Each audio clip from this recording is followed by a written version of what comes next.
Hello mga bata! Kamusta? Ako si Teacher Jella. Naalala niyo po ba ako? Very good! Kaya naman ngayong araw, tayo ay magpasimula na sa ating gawain. Tayo ay umawit, syempre, para tayo ay ganahan. Awitin natin ang Read Your Bible. Nagbabasa po ba kayo ng Bible? Very good! Okay, read your Bible. Ready? Sing. Read your Bible. Prayer every day. Prayer every day. Prayer every day. Read your Bible. Prayer every day. And you grow, grow, grow. Neglect your Bible. Don't ever pray. Don't ever pray. Don't ever pray. Neglect your Bible. Don't ever pray. And you shrink, shrink, shrink. Okay. Sabi sa ating awit ay dapat magbasa tayo ng Bible sapagkat ito ang paraan para tayo ay lumago bilang isang Kristiyano. At kung hindi naman tayo nagbabasa, tayo ay lulubog. Gusto niyo po ba yun? Di ba? Ayaw natin. Pero bago ang lahat, syempre, dapat, sabi nga, kung nag-read tayo ng Bible, dapat tayo ay nagpe-pray. Paano nga daw po ulit mag-pray? Number 1, pagdikitin ang ating mga kamay. 2, yuko. 3, tikit at walang makikipag-usap sa katabi. Dahil ang kakausapin natin ay si Jesus, kaya dapat di tayo nakikipagkwentuhan habang nagdarasal. Okay, pagkabilang ko ng 3, ya. 1, 2, 3. Let's pray. Panginoon, maraming salamat po sa araw na ito, sa kwento na aming mapakikinggan. Panginoon, gabayan niyo po kami sa lesson na aming mapag-aaralan. Nawa po, tumatak po sa aming puso't isipan ang lahat ng iyon. Maraming salamat po. Ang lahat po ng ito ay dalangin namin sa pangalan ni Jesus. Amen. Okay, isa pang awit para tayo ay ganahan ulit. Awitin natin ang napakatamis na pag-ibig ni Jesus. Okay, sa mga nakakaalam, tayo po, lakasan po natin. Okay po ba? Very good. Okay, napakatamis ng pag-ibig ni Jesus. Ready? Sing! Napakatamis ng pag-ibig ni Jesus. Napakatamis ng pag-ibig ni Jesus. Napakatamis ng pag-ibig ni Jesus. Oh, oh, napakatamis. Mataas pa sa bundok malalim, pa sa dagat malawak, pa sa mundo. Oh, oh, napakatamis. Okay, very good. Salamat po sa ating masayang pag-aawitan. Ngayon po ay makakaupo na po tayong lahat at nakikinig na po tayo sa ating kwento ngayong araw. Pero bago ang lahat, sino po dito ang nakakaalala ng kwento natin last week? O sige nga, ikaw ate, tungkol kay Jonah. Very good. Di ba po, si Jonah inutusan ng Diyos para pumunta sa Ninive. Very good, sa Ninive. Pero si Jonah ay hindi sumunod sa utos ng Diyos. Pinapunta siya sa Ninive para mangaral ng salita ng Diyos. At saan siya pumunta? Siya ay sumakay sa barko papuntang Tarsis. Very good. Papuntang Tarsis, ibig sabihin po, hindi siya sumunod sa Diyos. Kaya naman, siya ay naparusahan. Tinapon siya sa dagat ng kanyang mga kasama habang bumabagyo at siya ay kinain ng malaking isda. Very good. Kinain siya ng malaking isda at napunta siya sa tiyan nito ng 3 araw. At siya ay nagsisi. At siya ay nanalangin sa Panginoon na pinagsisisihan niya lahat ng ginawa niyang kasalanan. Kaya naman ang kwento natin ngayong araw ay tungkol naman sa isang lingkod din ng Diyos na nananalangin parati at hindi kinakalimutan ang Diyos. At hindi lang yon, pinanalangin din niya ang kanyang bayan. Ibig sabihin, idinalangin din niya ang kanyang bayan, hindi lang ang kanyang sarili, kundi ang kanyang bayan. Kaya naman ang title ng kwento natin ngayong araw ay pinamagatang Idalangin ang Ating Bayan. Ano nga po ulit ang title ng kwento natin? Very good. Idalangin ang ating bayan. Siya po ay si Nehemiah. Siya ay isang lingkod ng Diyos na nakatira sa Susa, sa lungsod ng Persia. At siya ay nagtatrabaho sa isang hari. Siya ay tagapamahala ng inumin ng hari na si Hari Artaxerxes. Siya ay nagtatrabaho dito para ihanda ang lahat ng inumin ng hari. Isang araw po, dumalaw sa kanya ang kanyang kapatid na si Hanani at sinabi niya ang lahat ng nangyari doon sa kanilang lungsod.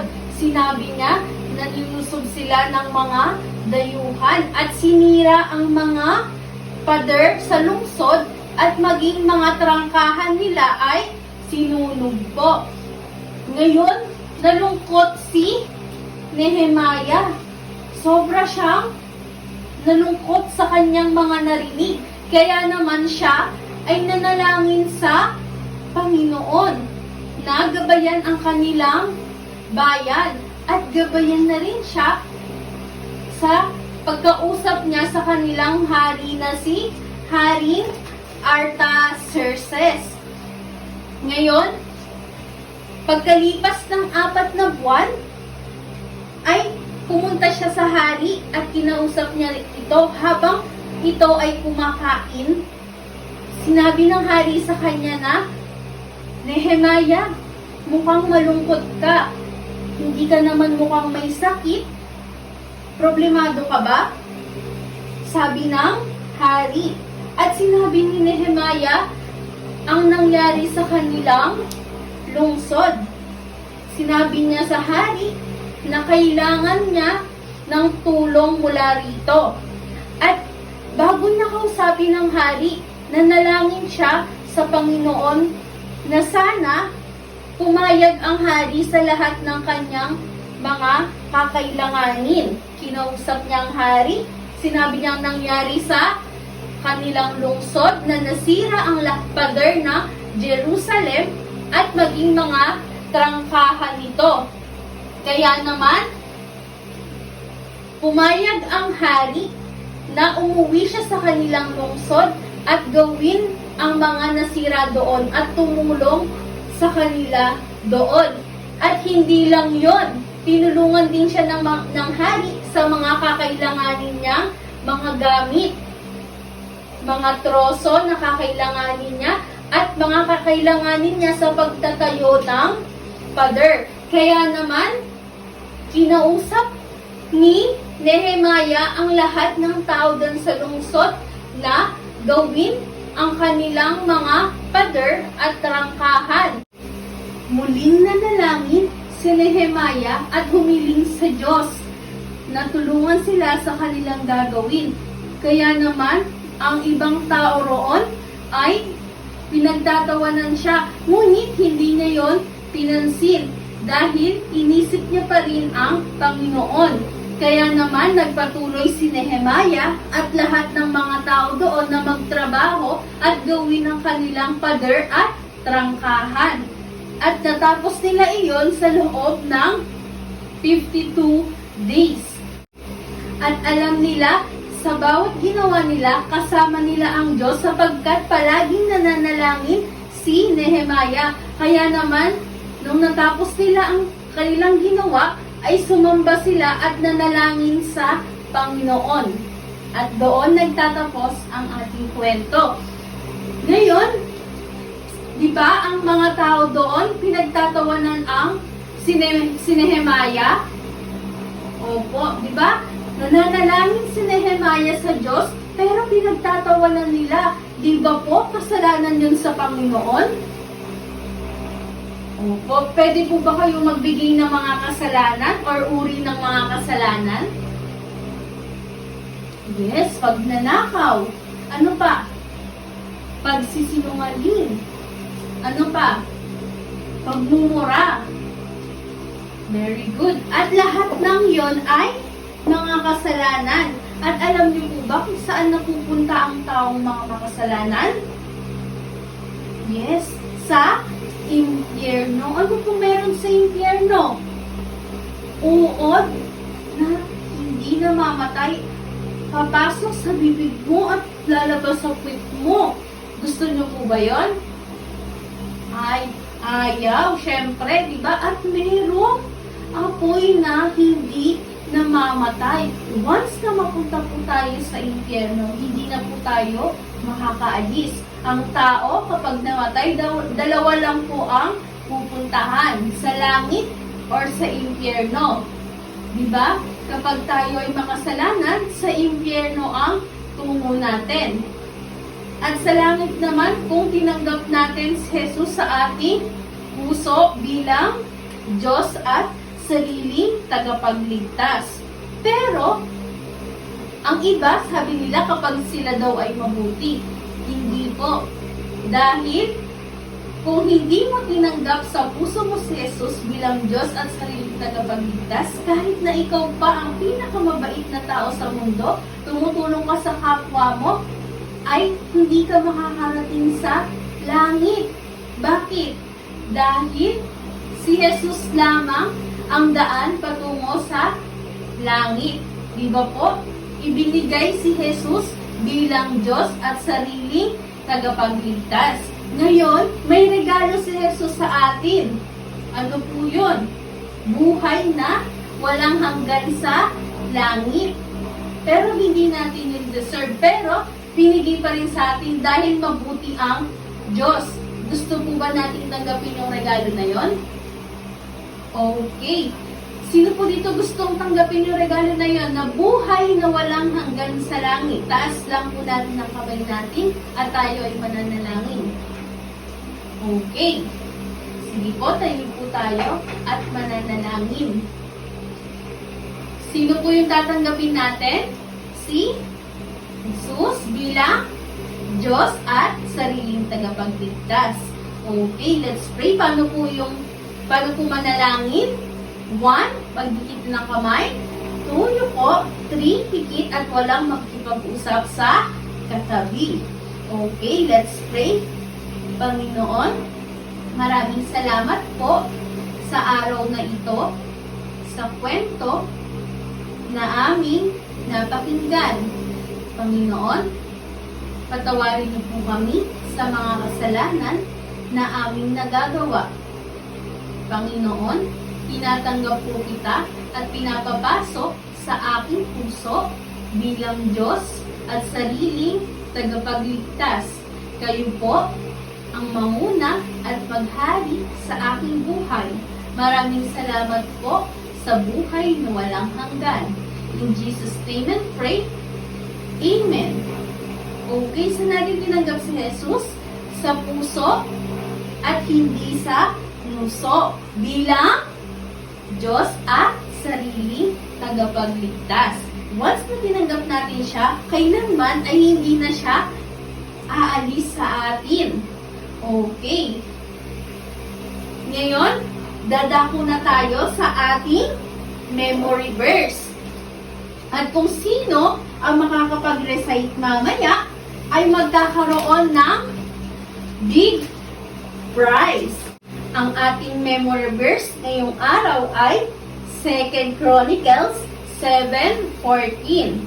If my people who are called by my name shall humble themselves and pray and seek my face and turn from the wicked ways, then I will hear from heaven and I will forgive their sin and I will heal their land. Ang sino mang tatawag sa Panginoon at magpe-pray ay hindi niya pababayaan at papatawarin niya tayo sa lahat ng ating mga kasalanan. Katulad ng kwento natin ngayong araw. Di ba pinag-pray ni Nehemiah ang kanyang bayan? Kaya naman tinulungan sila ng Panginoon para magtagumpay sila sa lahat ng ginawa nila. At diyan nagtatapos ang ating kwento. Abangan niyo po kami sa susunod na linggo para sa susunod nating mga kwento. Sana po ay nag-enjoy kayo. Hanggang sa muli, paalam!